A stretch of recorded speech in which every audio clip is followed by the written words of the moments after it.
Bon, alors on a préparé quelque chose d'assez efficace pour bien comprendre c'est quoi les étapes ou la démarche d'expérimentation sur la dissolution et la dilution. Donc, en 2 courts vidéo, on vous montre étape par étape comment préparer un volume déterminé d'une solution à concentration molaire aussi donnée.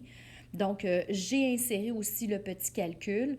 En fait, j'ai inséré, c'est-à-dire une façon de trouver la masse nécessaire de soluté pour préparer une solution d'un volume donné et une concentration molaire donnée à l'aide d'une formule qui est fusionnée de la formule de base C est égal à N sur V et de N est égal à masse sur masse molaire. Donc, j'en ai fait une grosse formule et j'ai appliqué cette formule-là tout simplement. Le but, de toute façon, du vidéo, de la capsule que je suis en train d'enregistrer, ce n'est pas de vous montrer comment faire le calcul. On en a fait suffisamment en classe, vous en avez fait suffisamment à l'école, mais c'est plus de voir comment préparer cette solution-là à l'aide des instruments adaptés. Donc, j'y vais avec la première vidéo. Bon, alors préparer une solution, c'est que j'ai fait mes calculs préparatoires. J'ai déterminé d'abord pour ma dissolution, c'est-à-dire ma solution numéro 1, ma solution mère qui sera plus concentrée, qui sera un désinfectant, beaucoup plus concentré, disons, pour le secondaire. J'aurai besoin de mon soluté, j'ai besoin d'une spatule, le petit plat à peser, le bateau ou la nacelle. J'ai besoin d'un ballon jaugé de 100 ml et de mon eau distillée, évidemment de ma balance.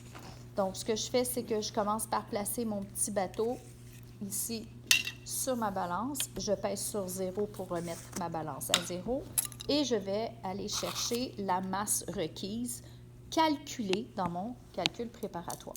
Donc, si j'ai besoin de 2 grammes, je vais aller mettre à l'intérieur exactement 2 grammes de soluté.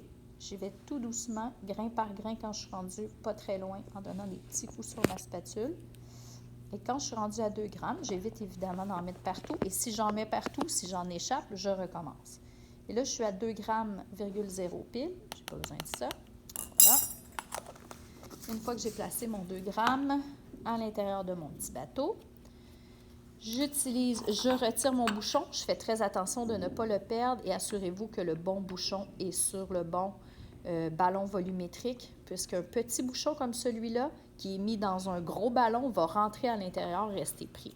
Ça serait très fâcheux que ça se produise. Donc, je commence par y insérer le plus possible en utilisant mon petit bateau.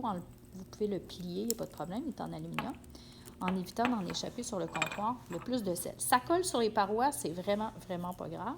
Je vais prendre mon flacon laveur et doucement, pas en faisant un gros jet parce qu'on ne veut pas que ça revole, je vais aller rincer et je vais aller le remettre à l'intérieur. C'est pas grave s'il y a de l'eau, de toute façon, c'est ce que je m'en vais faire, rajouter de l'eau à l'intérieur. Donc, je pourrais tenir, par exemple, mon petit bateau comme ceci. Avec un doigt, je tiens mon ballon volumétrique et avec le flacon laveur, je m'en viens nettoyer. Et quand je vois que mon eau est parfaitement claire, qu'il n'y a plus de petites couleurs, et là, ça va être difficile peut-être pour vous parce que le sel ne sera pas aussi coloré que le mien, ou peut-être pas coloré, mais vous faites votre possible pour retirer tout le sel qu'il y aurait dans le bateau, tout le soluté. Ensuite, je place mon petit bouchon, mais avant, je m'aperçois qu'il y a un petit peu de soluté ici, près de l'ouverture. Donc, je m'en vais verser un tout petit peu tout le long ici pour aller décoller, déloger, dissoudre le soluté qui est sur les parois. Je place mon bouchon et ensuite, je place, très important, mon pouce comme ça sur mon ballon volumétrique et j'y vais de haut en bas, comme ça. Ça ne donne rien, mais je pourrais faire ça aussi. Ça donne peut-être un petit coup au départ, mais ça va toujours très, très bien lorsque je fais des hauts et bas. Donc, je l'envoie à l'envers, à l'endroit, à l'envers, à l'endroit. Généralement, ça se dissout relativement bien. On n'a pas choisi des solutés qui se dissouent, qui ont de la difficulté à se dissoudre. Donc, dès que j'ai fini de dissoudre, c'est-à-dire je regarde s'il reste des particules en suspension, il en reste, par exemple, qui tombent dans le fond ici. Si je n'en vois plus, je peux arrêter de brasser et je complète à la jauge. La jauge ou la ligne de jauge, c'est la ligne qui est décidée. Donc, je dois me pencher, mettre mes yeux vis-à-vis la jauge et m'assurer que je vais mettre de l'eau jusqu'à la ligne. Donc, évidemment, là, pour faire exprès, je manque un petit peu d'eau dans mon flacon laveur. J'en mets à l'instant. Un petit peu. C'est choquant, mais il ne manquait pas gros. Je mets de l'eau dans mon flacon et je m'arrête à la jauge. Et c'est tellement important de ne pas dépasser la jauge. Si ça vous arrive, vous devez recommencer. Ce n'est pas une source d'erreur, c'est vraiment une erreur du manipulateur. Je mets mon petit bouchon, je remets mon pouce. Et pourquoi je dois rebrasser à nouveau? Bien évidemment, pour homogénéiser ma solution, puisque je viens de mettre du solvant par-dessus. Donc, je brasse comme ça une dizaine de fois. Question de bien mélanger le solvant ajouté avec la solution. Et là, j'ai vraiment une solution de 100 ml qui inclut le soluté dedans à la bonne concentration désirée. Je pourrais mettre un échantillon comme ça. Pour mettre l'échantillon, on ne verse pas directement à partir de ça. Ce qui est pratique, c'est qu'on vous donne un petit bécher comme bec verseur, beaucoup plus facile d'aller y insérer un petit échantillon. Petit échantillon de ma solution A, qui est ma solution concentrée. Et je pourrais tester avec l'indicateur universel. J'en ai pas, là, mais je mettrai quelques gouttes seulement. Et je ferai une comparaison avec les couleurs obtenues par Mme Posé sur la charte des couleurs de l'indicateur universel pour déterminer dans mon analyse quel serait le pH de cette solution-là initiale.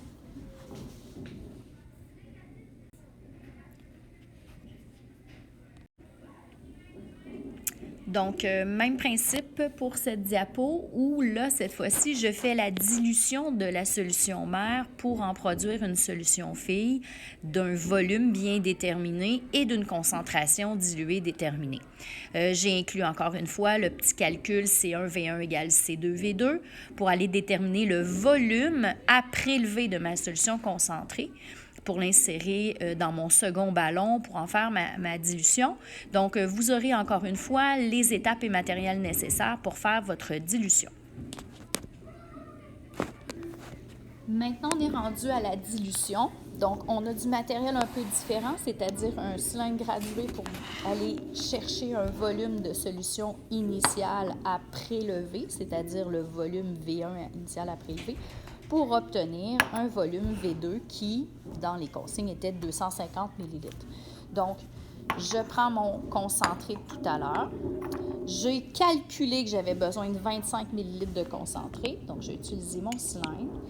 Je vais en verser à l'intérieur. Si c'est difficile de le verser avec ça, un bon truc, et c'est ce que je vous conseille, si vous ne voulez pas faire de dégâts et en échapper, c'est d'utiliser le bec verseur d'un cylindre gradué. Donc, le cylindre gradué, j'en mets exactement à 25 ml. Un coup que j'ai mon volume de concentré, je vais le verser dans mon ballon numéro 2. Ça sera mon V1, volume de solution concentrée. Je m'assure d'avoir tout versé. Je pourrais même aller verser à l'intérieur de mon cylindre pour bien le rincer un petit peu d'eau distillée. C'est pas très grave, anyway, il faut que j'en mette dans mon ballon numéro 2. Donc, je rince mon cylindre et je complète avec mon flacon laveur. Ici, ce n'est pas nécessaire d'en mettre, tout comme j'ai fait tout à l'heure, environ à la moitié, mettre le bouchon et brasser pour dissoudre le soluté. Je n'ai pas besoin de faire ça puisqu'il est déjà dissous. Donc, tout ce que j'ai à faire, c'est de remplir tout simplement jusqu'à la ligne de jauge. J'en ajoute. J'ai vraiment besoin de beaucoup.